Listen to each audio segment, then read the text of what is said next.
One of the biggest mistakes I see corporate professionals make is assuming that their manager sees them the same way that they see themselves. You might think you're doing great work. Meanwhile, your manager sees you as reliable, but not ready, capable, but not visible, or someone who's good at execution, but not yet someone they would trust with bigger responsibility. And the frustrating thing, most managers will never actually say that out loud. Let's be honest, most people don't get enough honest feedback at work. Managers are busy. Some avoid difficult conversations. Others assume you'll figure it out, not because they're mean, but because they're human. So what ends up happening is people are working incredibly hard, but they don't realize the signals that they're sending to leadership. Here's the hidden truth most people miss. Praise is not the same thing as progress. If your manager's always saying, "Great, thanks for this,"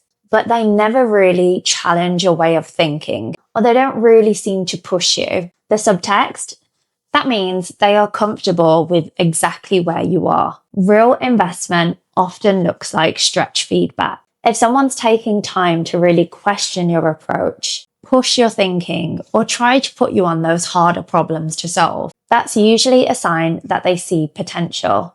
Over the years working in corporate environments as a manager myself and coaching early career professionals, I've started to notice patterns. Managers and senior leaders won't really say this, but they subconsciously divide their team into distinct groups. It's basically a shortcut, a quick way of deciding who do I trust, who do I develop, and who really just gets the work done. For example, there's the person who does everything that they're asked. They work hard, deliver good results, but somehow still get overlooked when those high-profile opportunities come about. They've become extremely reliable in their current role, which maybe makes leadership a bit hesitant to move them. Then there's a person who's clearly capable, but they just quite haven't mastered how to manage up yet. Leadership isn't fully convinced that they can handle the next level. And then there are the rare few that leadership genuinely sees as high value.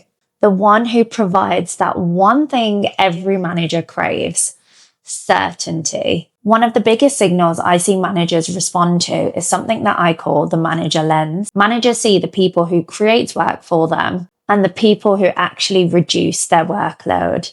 It sounds harsh, but when you're responsible for deadlines, stakeholders, and clients, your brain does naturally prioritize those people who make your life easier. If your manager has to chase you for an update, you're creating work.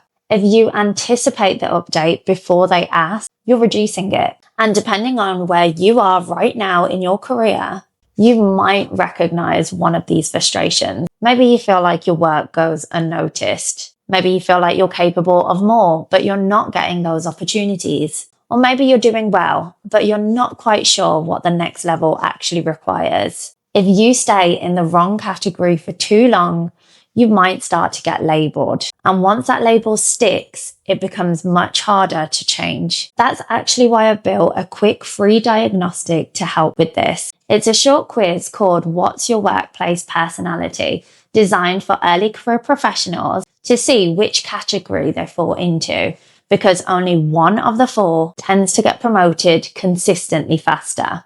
It takes about 2 minutes to complete, and it helps you identify which of these patterns you are currently operating in. More importantly, it highlights the specific signals you might be sending at work and a couple of ways that you can start shifting how leadership perceives you. Instead of the usual 3 questions, I'm leaving you with this. If you're curious where you currently sit, you can take the quiz using the link in the description. It's designed to be quick, but surprisingly insightful, and it should give you that useful starting point.